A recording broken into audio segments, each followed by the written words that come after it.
कि भारत और चीन के सेना के जवानों के बीच जो आमना सामना हुआ था, जो भिड़ंत हुई थी, उसमें चीन के 38 से लेकर 50 लोग मारे गए हैं। 38 से लेकर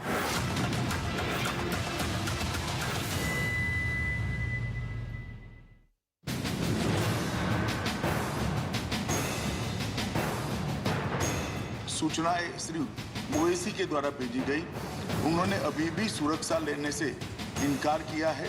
जेड कैटेगरी सिक्योरिटी नहीं चाहिए मुझे, मैं हरगिज नहीं चाहिए मुझे, मैं घुटन के साथ जिंदा नहीं रह सकता इस दुनिया में। ये सबसे बड़ी कानून व्यवस्था की फेलियर है। मंच से भाषण देते समय इस बात को ध्यान में रखें कि हर वर्ग की भावनाओं का भी सम्मान होना चाहिए। एक मुख्यमंत्री है, इस तरह अगर जस्टिफाई करेंगे एक सांसद के ऊपर जानलेवा हमले को। श्री ओवैसी को विनती करना चाहूंगा कि वो तत्काल सुरक्षा ले ले और हम सबकी चिंता का समाधान करें।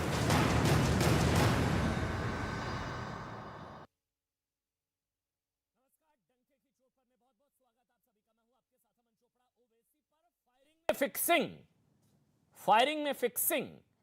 सोचिए ना, पहले चरण से ठीक पहले ओवैसी पर गोलीकांड, संयोग या प्रयोग। इस गोलीकांड से मतलब ओवैसी पर गोलीकांड, किसे नफा किसे नुकसान? इस सवाल का जवाब मिले ना मिले, लेकिन इस पर राजनीति जबरदस्त तरीके से शुरू हो चुकी है।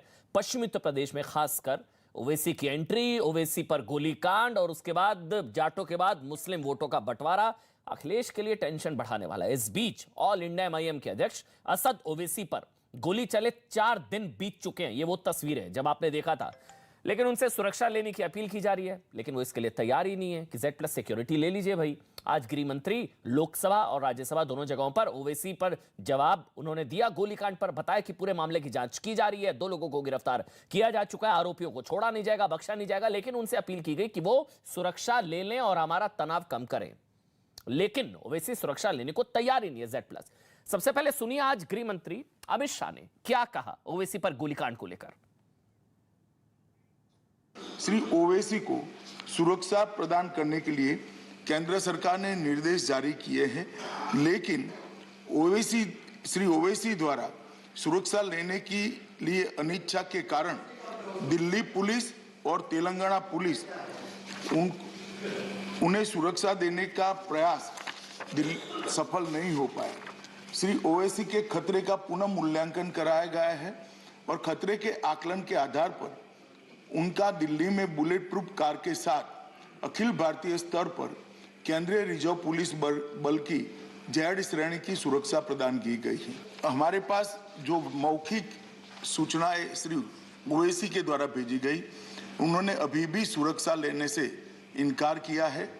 मैं सदन के माध्यम से श्री ओवैसी को विनती करना चाहूंगा कि वो तत्काल सुरक्षा ले ले और हम सबकी चिंता का समाधान करें।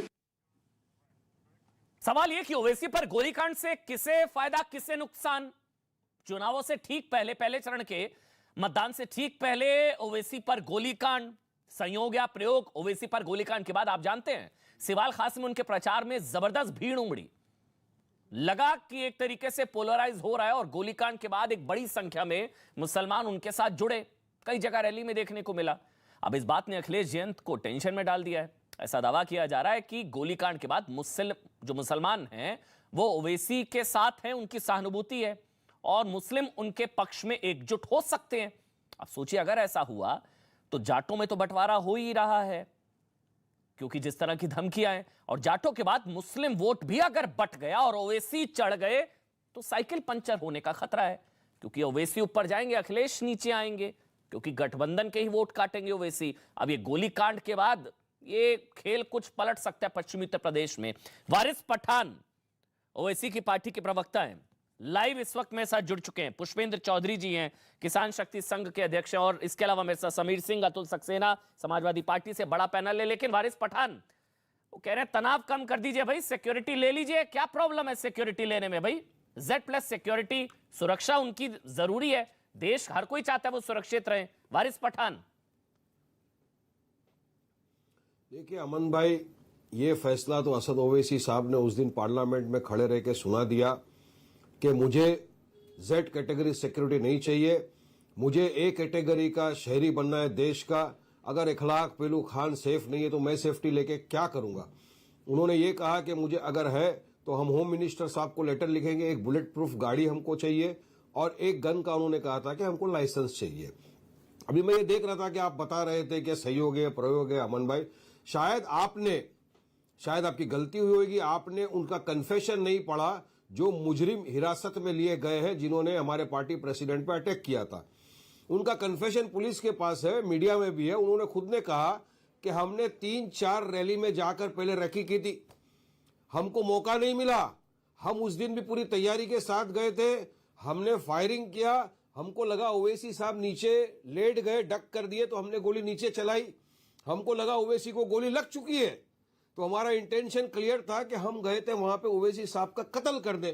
ये तो उनके कन्फेशन में आ रहा है, तो फिर कहां से सहयोग और कहां का प्रयोग की आप बात कर रहे हैं? तो रियलिटी है। बताऊं अब क्या? सोचने वाली बात ये भी है अमन भाई, बताऊं कि किसने इनको चलवाई, radicalize किसने किया? किसने भेजा इनको? मेरा सवाल जानते हैं क्या है? ये जो सचिन और शुभम है ना, ये मैंने इसलिए पूछा किसने चलवाई गोली, किसने भेजा इनको? ये रेकी कर रहे थे, पीछे पड़े हुए थे, 3 बार अटेम्प्ट किया, सारी चीजें। इसलिए मैं पूछ रहा हूं किसने भेजा, किसने चलवाई, वो नहीं जानना है वारिस? ये एक साइकोलॉजी है, एक मानसिकता है जो नथुराम गोडसे की नाजायज औलादे हैं। ये वो साइकोलॉजी लेकर निकले हैं, ये वो मानसिकता वाले लोग हैं जो ये चाहते नहीं कि असद ओवैसी देश भर में जाएं, मजलूमों की, दलितों की, गरीबों की, पिछड़े हुए वर्ग की, मुसलमानों की आवाज बने। ये एक सत्य की आवाज को रोकने की साजिश है। मगर हम आपको बता दें अमन भाई, ये आवाज रुकी नहीं है।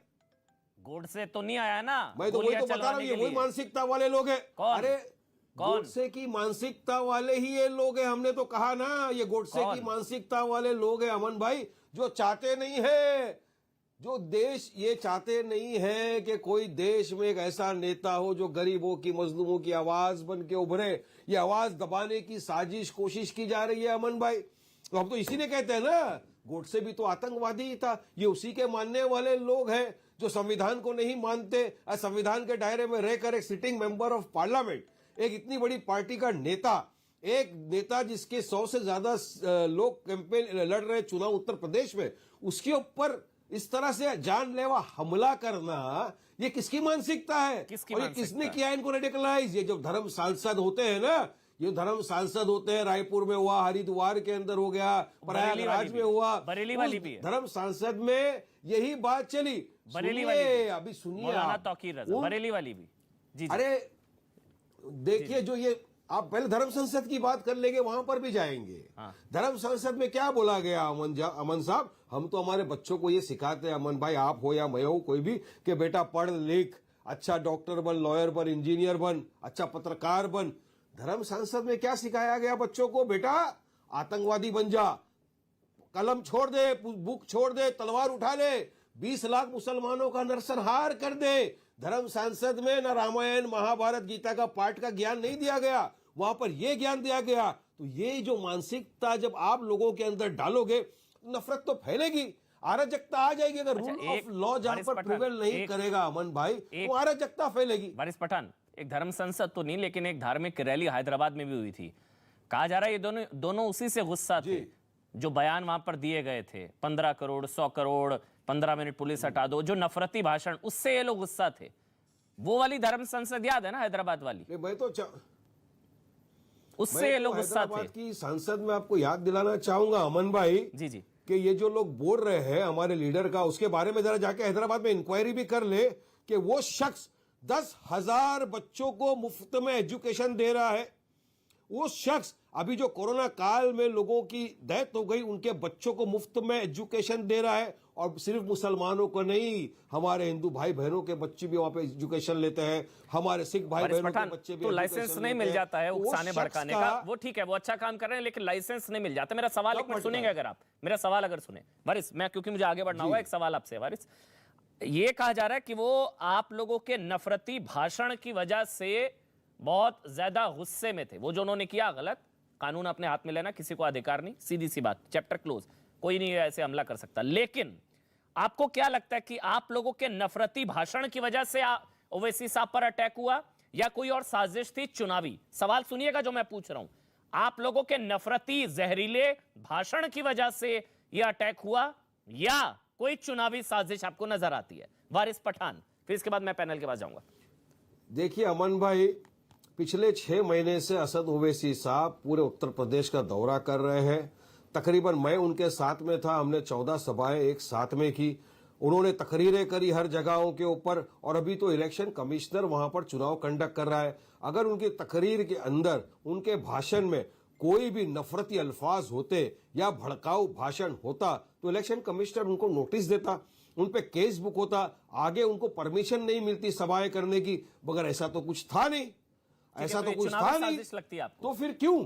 तो इसलिए मैं बता रहा हूं, ये रेडिकलाइज्ड लोग जो है, गोडसे की नाजायज औलाद, ये उनका काम है कि सच्चाई की आवाज को दबाना चाहते हैं, लेकिन हम दबने वाले नहीं है। असद साहब तो आज भी रैली करने चले गए, एक कांड हुआ उसके 2 दिन बाद से शुरू कर दिया उन्होंने अपना काम, तो हम तो दबने वाले नहीं है ना। मजलिस इत्तेहादुल मुस्लिमीन डरने घबराने वाले की जमात नहीं है। ठीक है, नहीं डराने वाली है, डरने वाली का डराने वाली, जिगर वाले लोग हैं। हाँ, नहीं जिगर वाले लोग हैं, अपना काम करेंगे, हक की लड़ाई लड़ने में क्या डरना। जी बिल्कुल, डराने, मैं कहता हूं डरना नहीं, डराना है भाई, मगर जगाना है लोगों को। मोदी वहां चला जाएगा, योगी वहां चला जाएगा, तुम्हें कौन बचाने आएगा? 15 करोड़ 100 करोड़ पर भारी, सालों से और हिंदू 15 मिनट के लिए पुलिस हटा दो। ये तो डराने वाली, डरने वाली चीजें है ना, ये तो डराने वाली थोड़ी ना है। मोदी वहां चला जाएगा, योगी वहां चला जाएगा, तुम्हें कौन बचाने आएगा? 15 करोड़ 100 करोड़ पर भारी, 15 मिनट पुलिस हटा दो, फिर क्या होगा? वारिस पठान, कहां ये आप कहां डरा रहे हैं?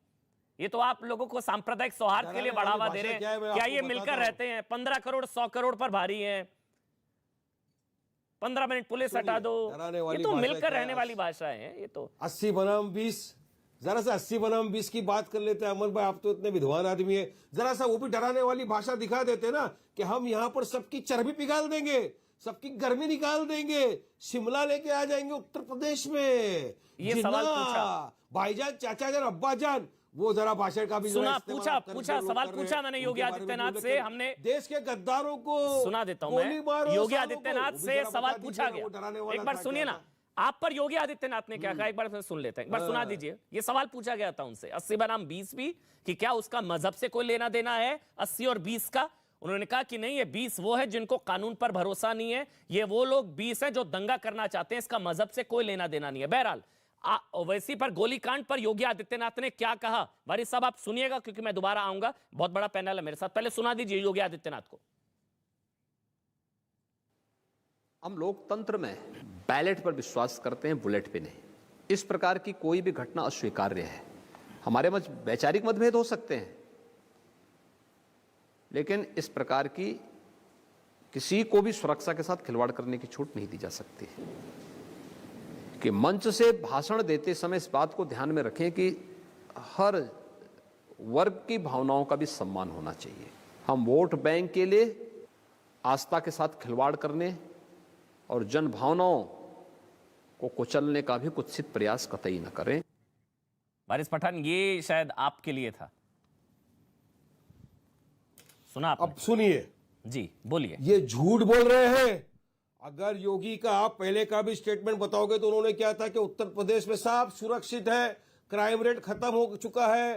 तो ये कौन थे दरिंदे जो आ गए गन लेके, तमंचे लेके, बंदूक लेके, दिन दहाड़े हमला करने एक लीडर के ऊपर? कौन थे वो लोग? अगर सब सुरक्षित है तो सिटिंग मेंबर ऑफ पार्लियामेंट देश का सुरक्षित नहीं है अमन भाई, तो आप और मेरी क्या सुरक्षा है? अरे हम तो दिल खोल के निकल पड़ते हैं, रास्ते में निकल पड़े खुली सड़क पर, अपना सीना ताने, मंजिल कहाँ है जाना ऊपर वाला जाने, वो पर के हम चले गए, तो कुछ नहीं।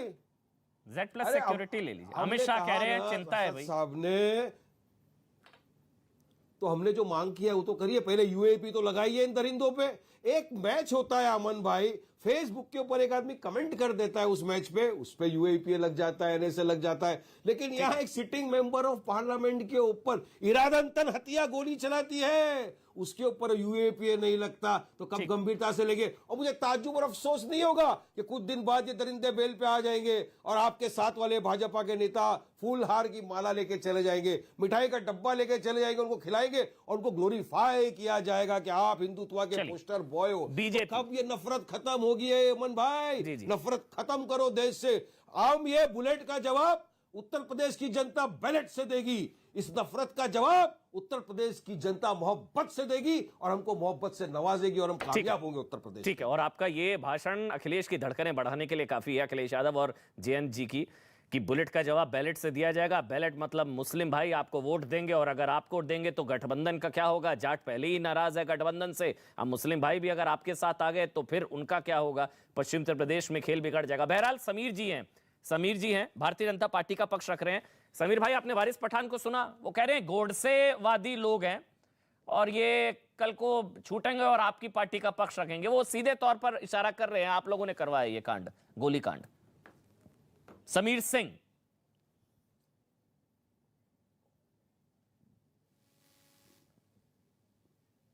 समीर जी आपकी आवाज नहीं आ पा रही है। मेरे ख्याल से आप अनम्यूट अगर करें तो शायद आपकी आवाज आ जाएगी। आप म्यूट पर बैठे हुए हैं सर। जी हाँ, आ गई आवाज, आ गई। आप लोगों ने करवाई, आप लोगों ने गोली चलवाई। देखिए अमन जी, अभी मैं सुन रहा था वारिस पठान को, कितना दुर्भाग्य है कि अमन चैन की बात करते हैं चैनल पर बैठ के और नफरत की खेती करते हैं, नफरत की बातें करते हैं। आज माननीय अमित शाह जी ने लोकसभा के अंदर कहा कि हमको चिंता है, हम सुरक्षा दे रहे हैं और सुरक्षा नहीं ले रहे हैं। दुर्भाग्य है, माननीय मुख्यमंत्री जी ने भी इसको दुखद बताया, और उत्तर प्रदेश के अंदर और देश के अंदर भी किसी को भी इस तरह की घटना करने का अधिकार नहीं है। और उत्तर प्रदेश में विशेष रूप से कानून का राज है, किसी दंगाई और किसी बलवाई का राज नहीं है कि यहाँ किसी को भी कुछ भी कहने का और करने का अधिकार है। लेकिन मैं इतना जरूर पूछना चाहता हूँ वारिस पठान से कि अभी वो धर्म संसद पर प्रश्न चिन्ह लगा रहे थे, बहुत सारे सवाल खड़ा कर रहे थे, गोडसे की बात कर रहे थे। अरे नफरत की बात कौन करता है? नफरत की जहर सभा में कौन बोलता है? औरंगजेब किसको प्रिय है? सालार मसूद किसको प्रिय है? जिन्होंने हिंदुओं का कत्लेआम किया था, उनकी वकालत कौन करता है? हम अपराध को जायज नहीं करते हैं, हम हिंसा को जायज नहीं करते। भारतीय जनता पार्टी का नारा है सबका साथ, सबका विकास और सबका विश्वास। 3 तलाक हमने खत्म किया, आपने कभी, अब आपने कभी 3 तलाक कभी। ये ओवैसी पर गोली चलाने वाला औरंगजेब प्रेमी तो नहीं होगा ना? औरंगजेब प्रेमी होगा तो हार पहनाएगा ओवैसी साहब को। अगर मसूद सालार प्रेमी होगा तो वो तो फिर आरती उतारेगा ओवैसी साहब की। अगर ओवैसी साहब पर गोली चली है तो ये निश्चित तौर पर औरंगजेब प्रेमी तो है नहीं, ये निश्चित तौर पर मसूद सालार प्रेमी तो है नहीं। जो वारिस पठान कह रहे हैं ये गोडसे प्रेमी है या ये आपकी विचारधारा, तभी तो भाई ऑपोजिट है ना वारिस पठान ओवैसी और आप। अमन जी, तो वारिस पठान तो कह रहे हैं सीधे सीधे कल को छूट कर बाहर आएगा और आपका पक्ष रखेगा, बीजेपी की तरफ से बैठेगा। नहीं, एक नाम बताए ना अमन जी, एक नाम बताए वारिस पठान। हैदराबाद से लेके अयोध्या की सड़कों तक नफरत फैलाने वाले लोग सिर्फ भारतीय जनता पार्टी को बदनाम करते हैं और सरकार को बदनाम करते हैं। ये गोली आपने चलवाई, वारिस पठान सीधा पूछ रहे हैं ना समीर भाई। ये चुनावों में ध्रुवीकरण के चक्कर में अखिलेश यादव को नुकसान पहुंचाने के लिए, इनका ग्राफ ऊपर बढ़ाने के लिए, अखिलेश को नीचे कराने के लिए ये डायरेक्टर जो है, स्क्रिप्ट किसने लिखी? वारिस पठान कह रहे हैं ये गोडसेवादी बीजेपी के लोग हैं। इसका जवाब दे दीजिए ना सीधा सीधा। अमन जी, अखिलेश यादव भी नीचे जा रहे हैं और वारिस पठान और ओवैसी भी नीचे जा रहे हैं। ये इनकी मिलीजुली खेल है। भारतीय जनता पार्टी अपने काम के आधार पर आगे जा रही है। हमने 2017 जीता है, हमने 2019 जीता है, हम 2022 भी जीतेंगे। मिलीजुली मतलब समाजवादी पार्टी और विकास और समाजवादी पार्टी और ओवैसी इस चुनाव को आगे बढ़। समाजवादी पार्टी और ओवैसी ने फायरिंग, फिक्सिंग वाली फायरिंग कराई, आप ये कह रहे हैं। घुमाते क्यों है जलेबी? अच्छा हो सकता है। देखिए अमन जी, जांच चल रही है।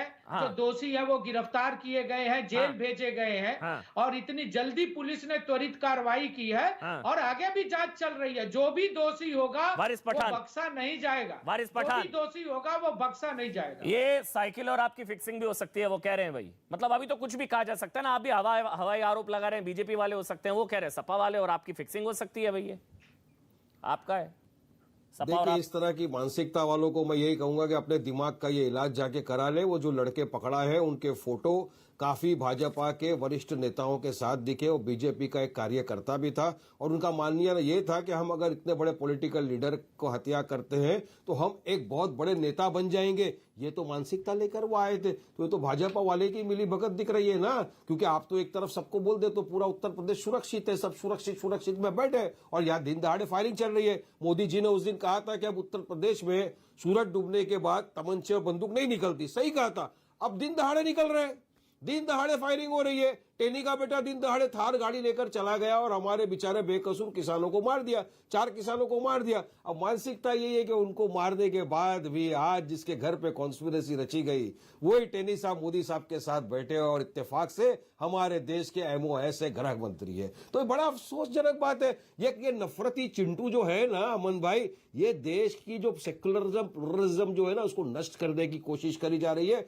और कुछ नहीं है। ये इतना नफरत फैला दिया है इन लोगों ने देश के अंदर कि आज अगर कोई बच्चियां अगर हेड स्कार्फ पहन के कॉलेज में जाना चाहती है तो पहले तो उनको अलाउड नहीं किया जाता और जब अलाउड करते हैं तो उनको बोलते हैं आपके लिए क्लासरूम अलग कर देंगे। अब सोचिए अमन भाई, एजुकेशन भी अलग कर दिया। ये नफरती मानसिकता वाले ने एजुकेशन भी अलग कर दिया है अमन भाई। तो किस दिशा में देश जा रहा है? सबका साथ सबका विकास सबका विश्वास मोदी जी ने कहा। क्या इसी तरह से आप सबका विश्वास हासिल करेंगे?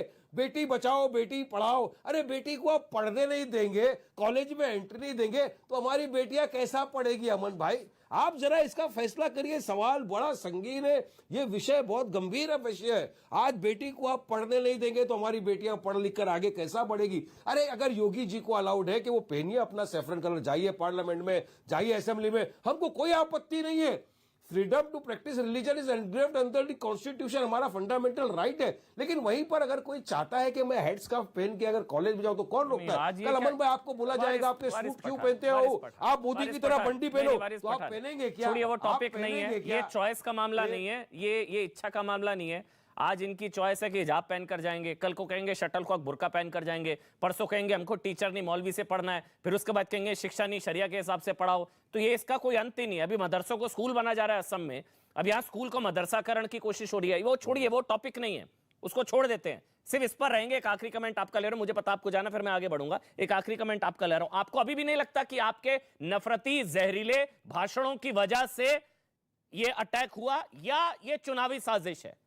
सचिन और शुभम वाली एक आखिरी सवाल आपसे, फिर मैं आगे बढ़ूंगा। तो उत्तर प्रदेश के अंदर चुनाव लड़ने गए, हमने तो वहां कहा कि हिस्सेदारी की लड़ाई है, भागीदारी की लड़ाई है। हमने तो भागीदारी परिवर्तन मोर्चा बनाया जिसमें हमारे साथ हमारे ओबीसी भाई है, जिसके हमारे कन्वेनर ही खुशवा साहब है, बामन मिश्रा जी हमारे साथ में। और हमारी आप लिस्ट देख लीजिए जरा अमन भाई, हमने किन किन को टिकट दिया है। हमने जो लिस्ट निकाली उसमें हमने हमारे हिंदू भाई बहनों को भी टिकट दिया है। तो हम कहां से नफरत फैला रहे, कहां से सांप्रदायिक फैला रहे? अगर जाकर विकास की बात करना ये गलत है। तुम्हें कौन बचाने आएगा? योगी मठ चला जाएगा, मोदी चला जाएगा, तुम्हें कौन बचाने आएगा?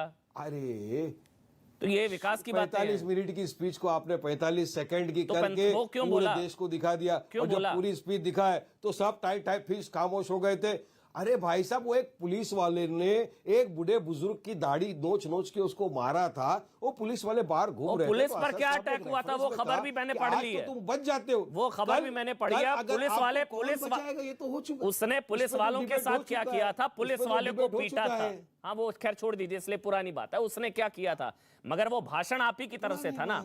मतलब पुलिस वालों को कौन बचाने आएगा ये कहा जा रहा था। मतलब आम जनता तो छोड़िए, पुलिस वालों को नहीं छोड़ेगा। देश में सुनिए अमन भाई, देश में क्या हो रहा है मालूम है? हम आह भी करते हैं तो हो जाते हैं बदनाम, और वो कत्ल भी करते हैं तो चर्चा नहीं होता। ये मानसिकता देश के अंदर आप लोगों ने फैला दिया, जिसमें मीडिया का भी बहुत बड़ा रोल रहा है कि आप लोग अगर शांत हो जाए तो इस तरह का भ्रम जो फैल रहा है देश जहर उगलना छोड़ दीजिए, हो जाएगा अमन भाई। जहर उगलना छोड़ दीजिए ना, फैलना रुका दीजिए।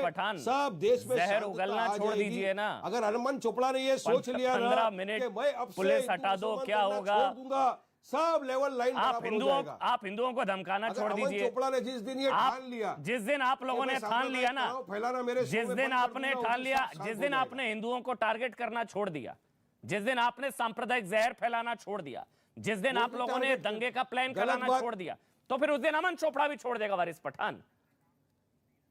गलत बात है, ये गलत बात है। हम हमारे हिंदू भाई बहनों के खिलाफ ना कभी थे, ना कभी है, और ना इंशाल्लाह कभी आगे भी रहेंगे। हम हमेशा से उस साइकोलॉजी और मानसिकता के पीछे अगेंस्ट है जो हमारे इस महान भारत देश को हिंदू राष्ट्र बनाना चाहता है, जो गोडसे और सावरकर की आइडियोलॉजी वाले हैं। हम उन मानसिकता के अगेंस्ट थे और रहेंगे, और हमारी लड़ाई लड़ते रहेगी। ये डेमोक्रेसी है, डेमोक्रेसी के अंदर एग्री टू डिसएग्री होना ही चाहिए। यही तो हमारे संविधान का पावर है। सुरक्षित है अभी तक, वो बहुत बड़ी डिबेट है। हिंदुओं का बहुसंख्यक होना ही अल्पसंख्यक अधिकारों की गारंटी है। कभी कर लेंगे। हाँ जी जी जी, चलिए धन्यवाद। ठीक है वारिस भाई, बहुत बहुत धन्यवाद आपका। समीर सिंह अब आप बोलिए, फिर मैं अतुल भाई आपके पास आऊंगा। समीर जी बोलिए, आप ही लोगों ने करवाया हमला। अच्छा, मेरे साथ अतुल सक्सेना समाजवादी पार्टी से भी जुड़ गए हैं, मैं आपके पास भी आ रहा हूँ अतुल भाई। और अवधेश जी भी सीनियर जर्नलिस्ट, वो भी मेरे साथ जुड़ गए। अवधेश जी बहुत बहुत धन्यवाद समय निकालने के लिए। पहले समीर जी बोलिए, अब आप ही लोगों ने करवाया ये? देखिए अमन जी, हमारे मुख्यमंत्री जी का भी बयान आ चुका है, और मैंने पहले भी कहा है कि उत्तर प्रदेश के अंदर हिंसा का कोई स्थान नहीं है, चाहे वो कोई भी व्यक्ति हो। जो सामान्य व्यक्ति भी हो सकता है और ओवैसी जी भी हो सकते हैं। सुरक्षा की गारंटी हमारी है। और माननीय गृह मंत्री जी ने भी आज लोकसभा के अंदर बयान दिया, और उनके बयान को आपने सुना है, सबने सुना है, आपने दिखाया। लेकिन वारिस पठान जो बात कह रहे थे, अगर वो रहते तो मेरा एक प्रश्न जरूर है, समाजवादी पार्टी के साथी हैं वो भी इसका जवाब दे सकते हैं, क्योंकि दोनों में कंपटीशन चल रहा है कि कौन ज्यादा तुष्टीकरण कर सकता है। भाई निदा खान इनके एजेंडे में क्यों नहीं है? वारिस पठान मुस्लिमों की बात करते हैं, निदा खान को जस्टिस क्यों नहीं देना चाहते? उस मौलवी की खिलाफत क्यों नहीं करना चाहते जो निदा खान जैसी? चलिए वो अलग टॉपिक है, फिर कभी बात करेंगे उस पर। अभी अतुल सक्सेना मैं आपके पास आ रहा हूं। अतुल जी, ये भारतीय जनता पार्टी से समीर जी कह रहे हैं, बोले आप दोनों की ये सेटिंग है, ये जो फिक्सिंग वाली फायरिंग है चुनावों से ठीक पहले, ये समाजवादी पार्टी और ओवैसी साहब का भी बीच में कुछ गेम हो सकता है। ये समीर जी कह रहे हैं ये हो सकता है। अतुल भाई देखिए अमन जी, योगी जी ये कहते थे कि भाई मेरे राज्य में या तो जो है क्रिमिनल जेल के अंदर है या उत्तर प्रदेश को छोड़ चुका है। यदि वो ये बात कहते तो मैं जानना चाहता हूँ, ये आदर्श आचार संहिता जो चल रही है, ये भाजपा के लोग यहाँ कैसे पहुंचे? ये वेपन्स जो वहां पहुंचे इतने अत्याधुनिक, जिससे कि कार की बॉडी में छेद तक हो गया, तो ये कैसे हुआ? ये जानना चाहता हूँ। ये फोटो भाजपा के तमाम लीडरों के साथ जिन्होंने ये संशोधित करो, करने का प्रयास करा, देना नहीं है वो संशोधित करो। आप बैठ के गलत बयानी मत करो चैनल पे। आपका टर्म पूरा हो गया, आप संशोधित करो इसको। आप संशोधित करो। भाजपा से उनका कोई लेना देना नहीं है, बीजेपी से कोई लेना देना नहीं है। समीर जी कह रहे हैं। अतुल सुनो भाई, अतुल बोलेंगे। अतुल हाँ बोलिए। दूसरा अमन भाई है क्या कि जिस तरीके से कुकर्म करने का काम हुआ, तो ये ओवैसी साहब की ये डिमांड यूएपीए की लगाने की क्यों नहीं इन्होंने एक्सेप्ट करी है? ये देश जानना चाहता है। तो बेसिकली ये जो भाजपा के लोग हैं, ये तुष्टीकरण की राजनीति करते हैं। ये इस तरीके से गोली चलवा करके नहीं सोचते हैं कि उत्तर प्रदेश के चुनावों का ध्रुवीकरण कर लेंगे, तो ये होने वाला नहीं है। जिस तरीके का माहौल आज उत्तर प्रदेश में बना हुआ है, बन रहा है, और जिस तरीके से इन्होंने किसानों पे और अन्य वर्ग पे लाठी भांजने का काम करा है, तो एक माहौल बना हुआ है आज। अब उस माहौल से क्या करेंगे? अतुल जी, क्या आपको लगता है ये माहौल, जैसे जाटों में थोड़ी नाराजगी है ही आपके गठबंधन की वजह से, जैसे अच्छा चलिए ठीक है, मैं छोड़िए, मैं आज की बात करता हूँ। ओवैसी गोलीकांड की वजह से आपको लगता है कि थोड़ा सहानुभूति होगी मुस्लिम वोटर्स में ओवैसी के प्रति, और पश्चिमी उत्तर प्रदेश में जो आप सोच रहे हैं आपको अकेले मिलेगा सारा मुसलमान वोट, वो ओवैसी साहब का थोड़ा ग्राफ ऊपर जा सकता है क्या? अतुल जी देखिए, अमन भाई है क्या, देखिए यदि किसी को गोली लगती है, छोटा मोटा काम नहीं होता है जी, बिल्कुल, ये एक जघन्य कांड होता है ना जी। और ये तो अल्लाह का शुक्र है, प्रभु का शुक्र है कि ओबीसी साहब की इसमें जान बच गई। बिल्कुल सही। अदरवाइज तो उनकी जान भी जा सकती थी, और जान लेने का ही काम किया गया था। तो हम तो ऊपर वाले का शुक्रगुजार करते हैं। दूसरा, देखिए यदि किसी समाज के, ओबीसी जी एक विशेष वर्ग के लीडर हैं, और यदि किसी भी समाज के लीडर ही नहीं, यदि किसी भी पीएम बोल रहे हैं, राष्ट्रपति जी के अभिभाषण पर धन्यवाद करने के लिए मैं उपस्थित हुआ हूं।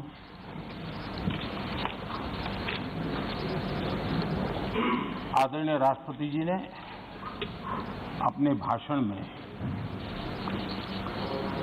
आत्मनिर्भर भारत को लेकर के और आकांक्षी भारत को लेकर के गत दिनों के जो प्रयास हैं उसके संबंध में विस्तार से बात कही है। मैं सभी आदरणीय सदस्यों का बहुत आभार व्यक्त करता हूं, जिन्होंने इस महत्वपूर्ण भाषण पर अपनी टिप्पणी की, अपने विचार रखे।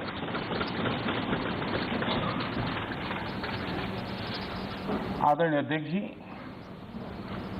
मैं अपनी बात बताने से पहले कल जो घटना घटी उसके लिए 2 शब्द जरूर कहना चाहूंगा। देश ने आदरणीय लता दीदी को खो दिया। इतने लंबे काल तक जिनकी आवाज ने देश को मोहित किया, देश को प्रेरित भी किया, देश को भावनाओं से भर दिया और एक अहर्निश सांस्कृतिक धरोहर को मजबूत करते थे और देश की एकता को भी करीब करीब 36 भाषाओं में उन्होंने गाया। ये अपने आप में भारत की एकता और अखंडता के लिए भी एक प्रेरक उदाहरण है। मैं आज आदरणीय लता दीदी जी को आदरपूर्वक श्रद्धांजलि देता हूं। आदरणीय अध्यक्ष जी, इतिहास इस बात का गवाह है कि द्वितीय विश्व युद्ध के बाद विश्व में बहुत बड़ा बदलाव आया। एक नया वर्ल्ड ऑर्डर जिसमें हम सब लोग जी रहे हैं। मैं साफ देख रहा हूं कि कोरोना काल के बाद विश्व एक नए वर्ल्ड ऑर्डर की तरफ, नई व्यवस्थाओं की तरफ बहुत तेजी से आगे बढ़ रहा है। एक ऐसा टर्निंग पॉइंट है कि हम लोग एक भारत के रूप में इस अवसर को गंवाना नहीं चाहिए। मेन टेबल पर भारत की आवाज भी बुलंद रहनी चाहिए। भारत ने एक लीडरशिप रोल के लिए अपने आप को कम नहीं आंकना चाहिए और इस परिप्रेक्ष्य में आजादी का अमृत महोत्सव, आजादी के 75 साल अपने आप में एक प्रेरक अवसर है। उस प्रेरक अवसर को लेकर के, नए संकल्पों को लेकर के देश जब आजादी के 100 साल मनाएगा तब तक हम पूरे सामर्थ्य से, पूरी शक्ति से, पूरे समर्पण से, पूरे संकल्प से देश को उस जगह पर लेके पहुंचेंगे। ये संकल्प का समय है। आदरणीय अध्यक्ष जी, बीते वर्षों में देश ने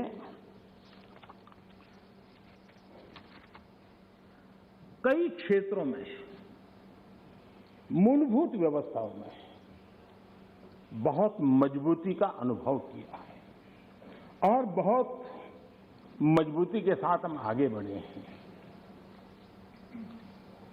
प्रधानमंत्री आवास योजना, गरीबों को रहने के लिए घर हो,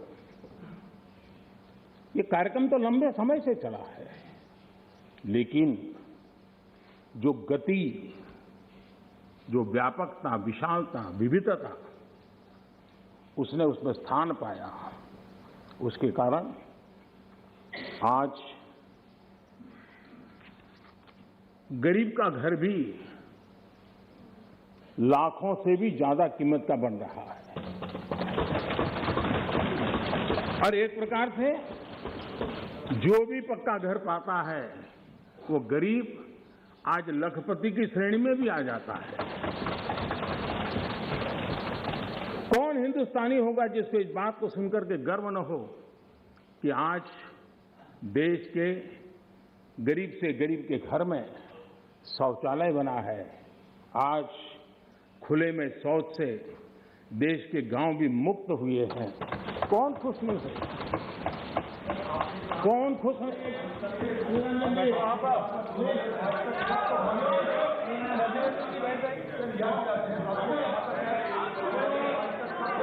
ठीक नहीं है।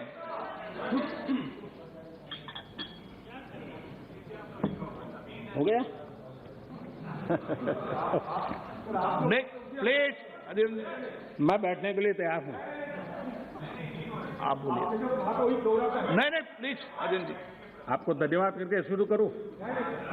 बहुत बहुत धन्यवाद।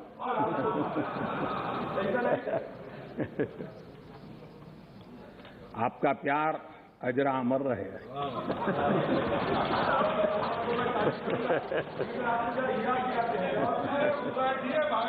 Please please please.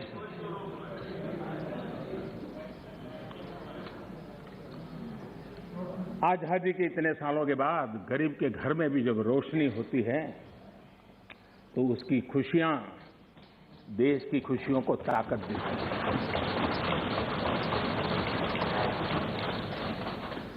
चूल्हे के धुएं से जलती हुई आंखों के साथ काम करने वाली मां को, गरीब मां को, और जिस देश में घर में गैस कनेक्शन हो यह स्टेटस सिंबल बन चुका था, उस देश में गरीब के घर में गैस का कनेक्शन हो, धुएं वाले चूल्हे से मुक्ति हो, तो उसका आनंद कुछ और ही होता है। हमारी माताएं बहनें उनका पूरा प्लीज प्लीज दादा प्लीज बैठिए। आपको मैंने पर्याप्त मौका दिया, तरीका ठीक नहीं है। दादा नहीं, दादा को बीच बीच में मौका देना चाहिए, क्योंकि दादा उम्र के इस पड़ाव में भी बचपना का मजा लेते रहते हैं।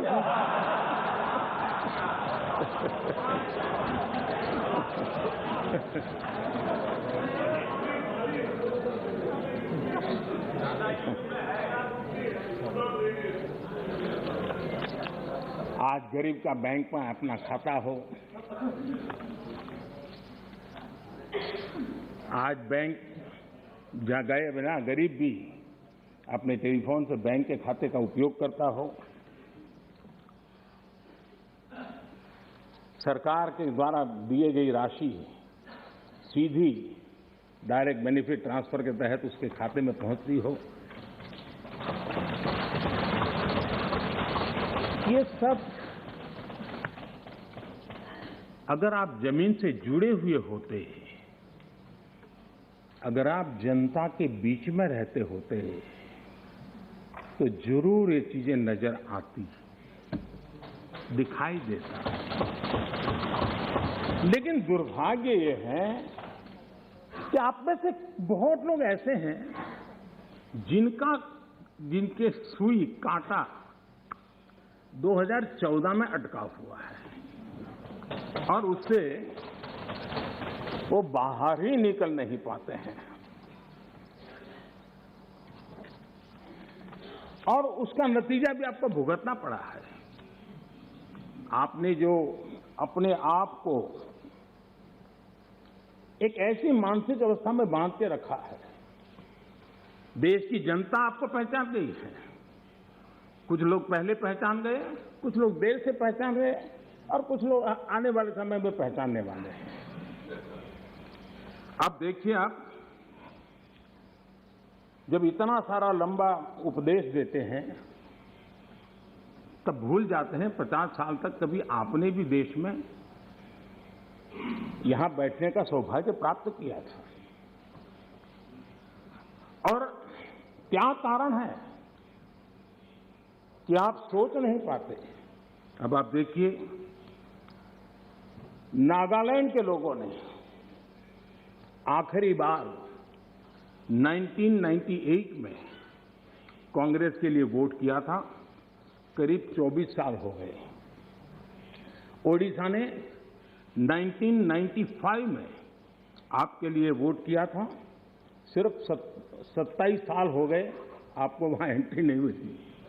गोवा में 1994 में पूर्ण बहुमत के साथ आप जीते थे, 28 साल हो गए गोवा ने आपको स्वीकार नहीं किया।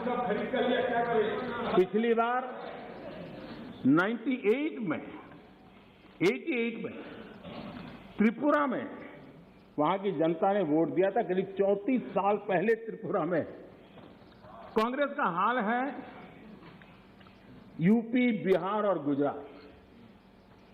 आखिर में 1985 में 1985 में करीब 37 साल पहले आपके लिए वोट किया था। पिछली बार पश्चिम बंगाल में वहां के लोगों ने 1972 में करीब 50 साल पहले आपको पसंद किया था। तमिलनाडु के लोगों ने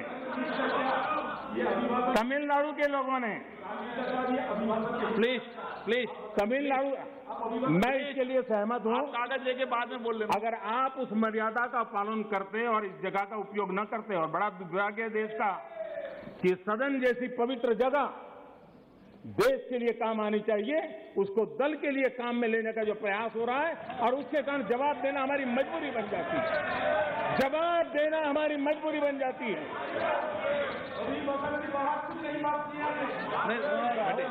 माननीय अध्यक्ष जी, तमिलनाडु आखिर में 1962 में, यानी करीब 60 साल पहले आपको मौका मिला था। तेलंगाना बनाने का श्रेय लेते हैं, लेकिन तेलंगाना बनने के बाद भी वहां की जनता ने आपको स्वीकार नहीं किया। झारखंड का जन्म हुआ, 20 साल हो गए, पूर्ण रूप से कांग्रेस को स्वीकारते नहीं है, पिछले दरवाजे से वो घुसने का प्रयास करते हैं। माननीय अध्यक्ष जी, सवाल चुनाव नतीजों का नहीं है,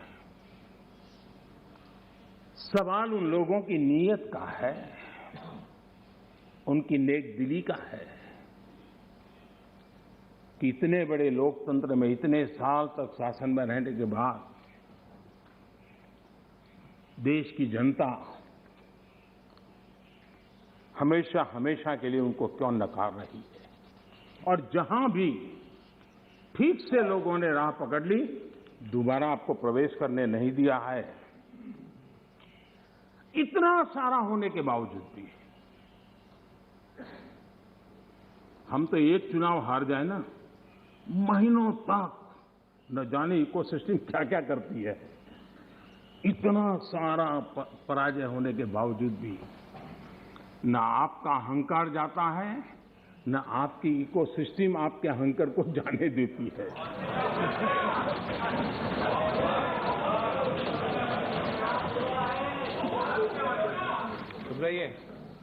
इस बार अभिरंजन जी बहुत सारे शेर सुना रहे थे। चलिए मौका मैं भी ले लूं। और जब अहंकार की बात मैं कर रहा हूं तब तो मुझे कहना ही पड़ेगा, वो जब दिन को रात कहें तो तुरंत मान जाओ,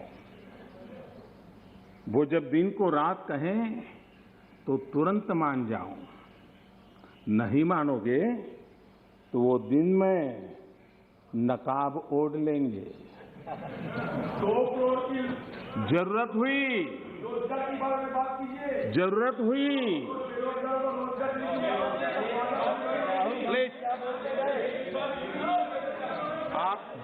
हुई तो हकीकत को थोड़ा बहुत मरोड़ लेंगे। वो मगरूर है, खुद की समझ पर बेइंतहा।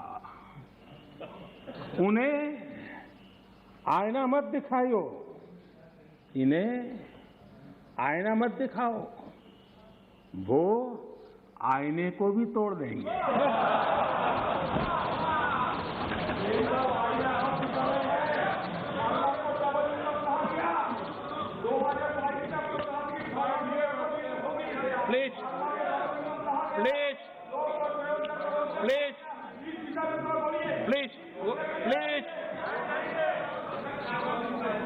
आदरणीय अध्यक्ष जी, आजादी का अमृत महोत्सव, आजादी के 75 वर्ष में आज देश आजादी का अमृत महोत्सव मना रहा है और देश अमृत काल में प्रवेश कर रहा है। आजादी की इस लड़ाई में जिन जिन लोगों ने योगदान किया, वो किसी दल के थे या नहीं थे, इन सब से परे उठ करके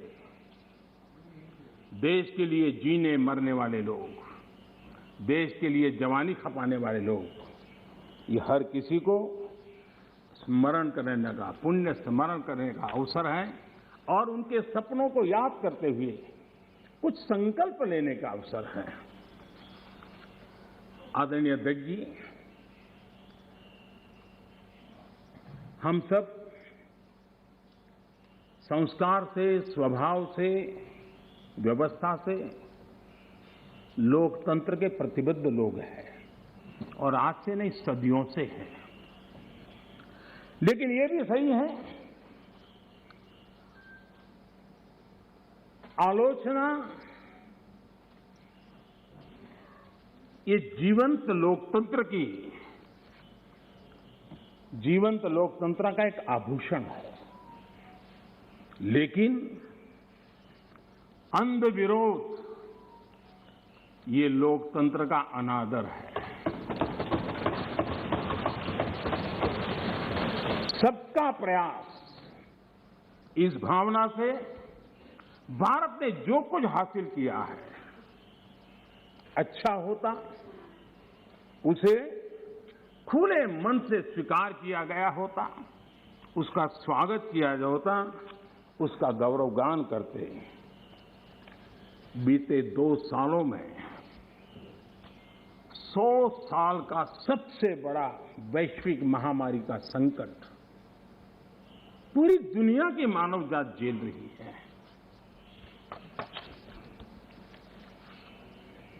जिन्होंने भारत के अतीत के आधार पर ही भारत को समझने का प्रयास किया, उनको तो आशंका थी, इतना बड़ा विशाल देश, इतनी बड़ी आबादी, इतनी विविधता, ये आदतें, ये स्वभाव, शायद ये भारत इतनी बड़ी लड़ाई नहीं लड़ पाएगा, भारत अपने आप को बचा नहीं पाएगा, यही उनकी सोच थी। लेकिन आज स्थिति क्या है? मेड इन इंडिया कोविड टीके, कोविड वैक्सीन दुनिया में सबसे प्रभावी है। आज भारत 100% पहली डोज इस लक्ष्य के निकट करीब पहुंच रहा है और लगभग 80% सेकंड डोज उसका पड़ाव भी पूरा कर लिया है।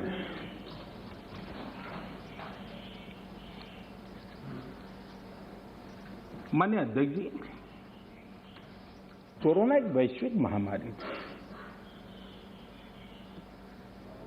लेकिन उसे भी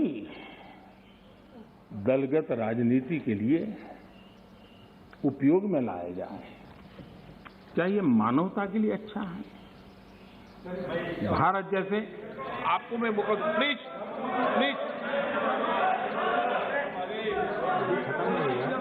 माननीय अध्यक्ष जी, मैंने अधीर रंजन जी आपको पर्याप्त समय, माननीय अध्यक्ष जी,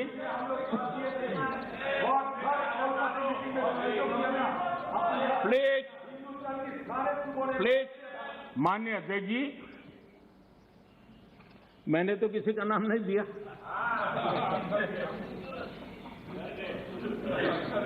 कोई भी टोपी पहन लेने की क्या जरूरत है जी? अरे क्यों? लेकिन जब आप खड़े ही हो गए तो अब मैं नाम दे करके बोलना चाहता हूं। अब आप खड़े ही हो गए हैं तो मैं नाम दे करके बोलना चाहता हूं। इस कोरोना काल में कांग्रेस ने तो हद कर दी।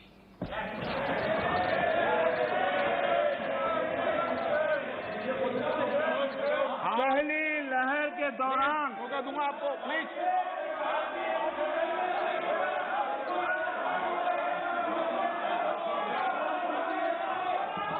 देखिए माननीय सदस्य, प्लीज बैठिए, ये तरीका ठीक नहीं है।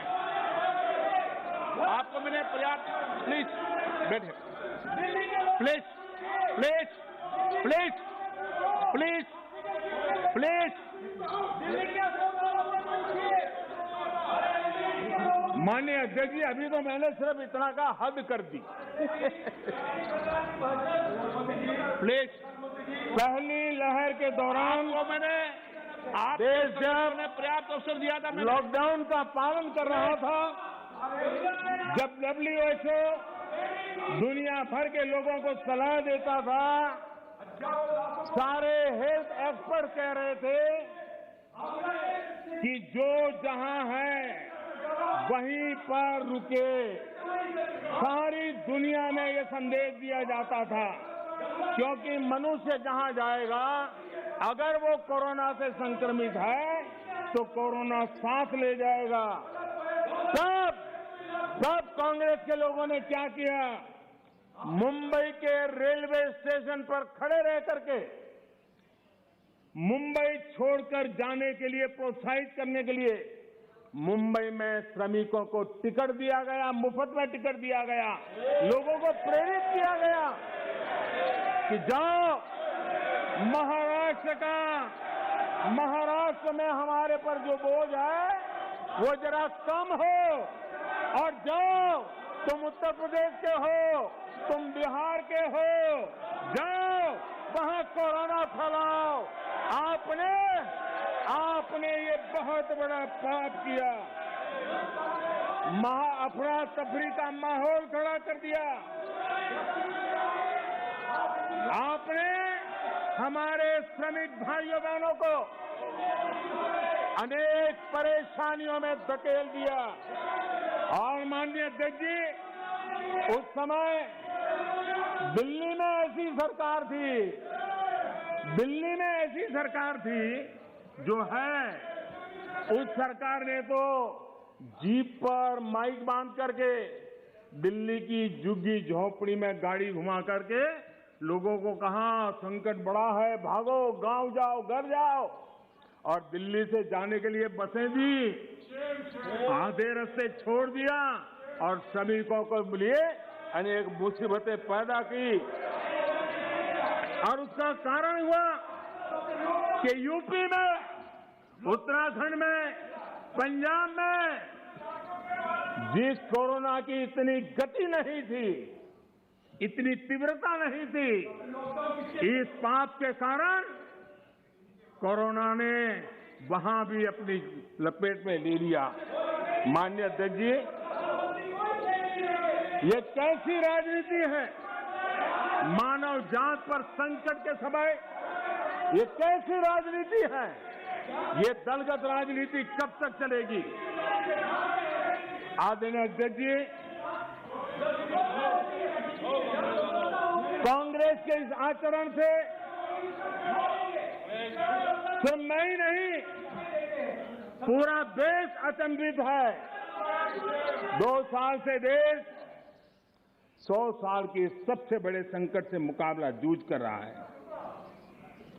कुछ लोगों ने जिस प्रकार का व्यवहार किया, देश उससे सोच में पड़ गया है।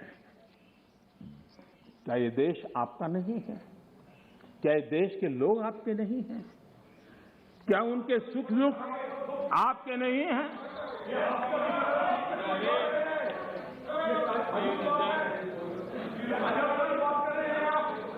इतनी बड़ी संकट आया, कई राजनीतिक दल के नेता जरा आत्मनिरीक्षण करें। कितने राजनीतिक दल के नेता जो जनता के माने हुए नेता अपने आप को मानते हैं, उन्होंने लोगों को रिक्वेस्ट की हो, अपील की हो, भाई कोरोना का एक ऐसा संकट है, वैश्विक महामारी है, आप मास्क पहनो, हाथ धोना रखो, 2 गज की दूरी रखो। कितने नेता हैं? क्या ये बार बार देश की जनता को अगर कहते तो उसमें कोई बीजेपी की सरकार को क्या फायदा होने वाला था? मोदी को क्या फायदा होने वाला था?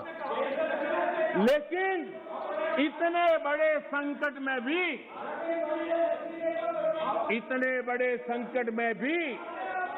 इतना सा पवित्र काम करने से भी चूक गए। इसलिए माननीय अध्यक्ष जी, कुछ लोग हैं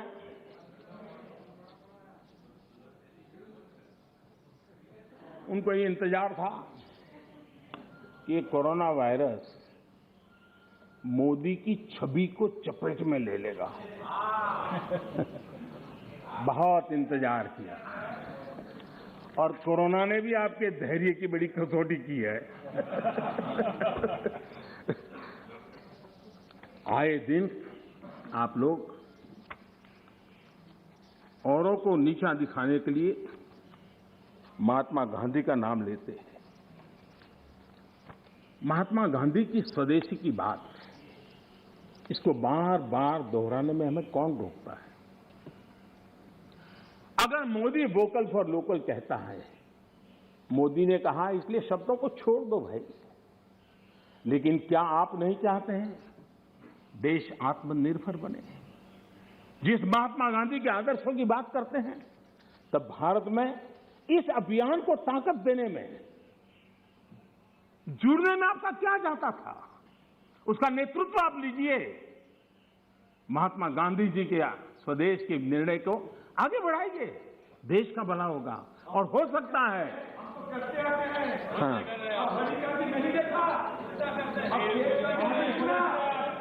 आप महात्मा गांधी के सपनों को सच होते देखना नहीं चाहते। माननीय अध्यक्ष जी, आज पूरी दुनिया योग के लिए, एक प्रकार से कोरोना में तो योग ने दुनिया भर में जगह बना ली। दुनिया भर में कौन हिंदुस्तानी होगा जिसको योग के लिए गर्व न हो? आपने उसका भी मजाक उड़ाया, उसका भी विरोध किया। अच्छा होता आप लोगों को कहते भाई संकट में घर में है, ये योगा कीजिए, आपको फायदा होगा। क्या नुकसान था? फिट इंडिया मूवमेंट चले, देश का नौजवान सशक्त हो, सामर्थ्यवान हो। आपको मोदी से विरोध हो सकता है। फिट इंडिया मूवमेंट, आपके राजनीतिक दलों के छोटे छोटे युवा मंच होते हैं। अगर हम सब ने मिलकर के अगर इस फिट इंडिया के द्वारा देश की युवा शक्ति को इस सामर्थ्य की तरफ आगे बढ़ने के लिए कहते, लेकिन उसका भी विरोध, उसका भी उपहास, यानी क्या हो गया है आपको मुझे समझ नहीं आ रहा है। और इसलिए मैं आज इसलिए कहता हूं आपको ध्यान में आए कि आप कहां खड़े हैं जी। और मैंने इतिहास बताया, 60 साल के लेकर 15 साल तक पूरा कालखंड, इतने राज्य, कोई आपको घुसने नहीं दे रहा है।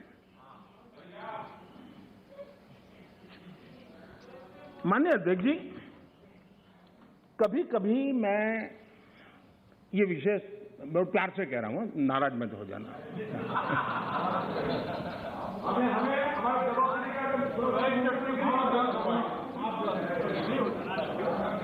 मुझे कभी कभी माननीय अध्यक्ष जी ये विचार आता है, उनके बयानों से, उनके कार्यक्रमों से, उनके कर्तृत्व से, जिस प्रकार से आप बोलते हैं, जिस प्रकार से मुद्दों से जुड़ते हैं, ऐसा लगता है कि आपने मन बना लिया है कि 100 साल तक सत्ता में नहीं आना है।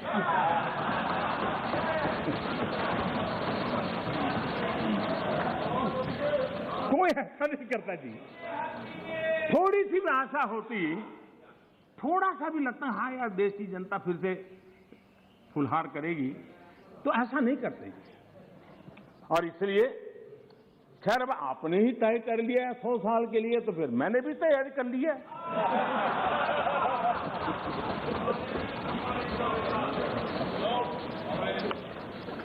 माननीय अध्यक्ष जी, ये सदन इस बात का साक्षी है कि कोरोना वैश्विक महामारी से जो बनी स्थितियां, जो स्थितियां उत्पन्न हुई, उसको निपटने के लिए भारत ने जो भी रणनीति बनाई, उसको लेकर के डे 1 से क्या क्या नहीं कहा गया, किसने क्या बोला, आज वो खुद देखेंगे तो उनको हैरानी हो जाएगी ऐसा कैसे बुलवा लिया, किसने बुलवा लिया, पता नहीं क्या बोल दिए हम लोग। दुनिया के और लोगों से बड़ी बड़ी कॉन्फ्रेंस करके ऐसी बातें बुलवाई गई ताकि पूरे विश्व में भारत बदनाम हो। खुद को टिके रहने के लिए आर्थिक आयोजन को भारत कैसे चल रहा है, माय गॉड क्या कुछ कहा गया, बड़े बड़े पंडितों ने क्या क्या कहा, पूरी आपकी इकोसिस्टम लग गई थी। हम जो भी समझते थे भगवान ने जो समझ दी थी, लेकिन समझ से ज्यादा समर्पण बहुत बड़ा था जी। और जहां समझ से समर्पण ज्यादा होता है वहां देश और दुनिया को अर्पण करने की ताकत भी होती है, और वो हमने करके दिखाया है। और जिस रास्ते पर हम चले, आज विश्व के अर्थ जगत के सभी ज्ञाता इस बात को मानते हैं कि भारत ने जिस आर्थिक नीतियों को लेकर इस कोरोना कालखंड में अपने आप को आगे बढ़ाया, वो अपने आप में एक उदाहरणीय है। और अनुभव भी हम करते हैं, हमने देखा है।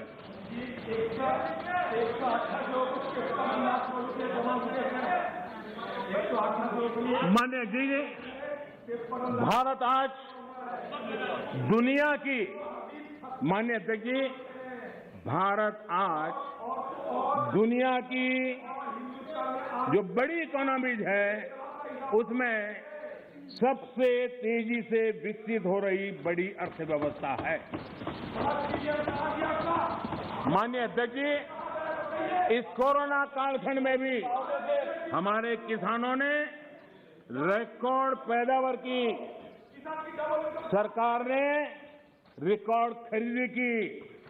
दुनिया के अनेक देशों में जहां खाने का संकट पैदा हुआ, और आपको पता होगा 100 साल पहले जो आपदा आई थी उसके जो रिपोर्ट है उसमें ये बात कही गई है कि बीमारी से मरने वालों की जैसी तादाद है वैसी भूख से मरने वालों की भी बड़ी तादाद है।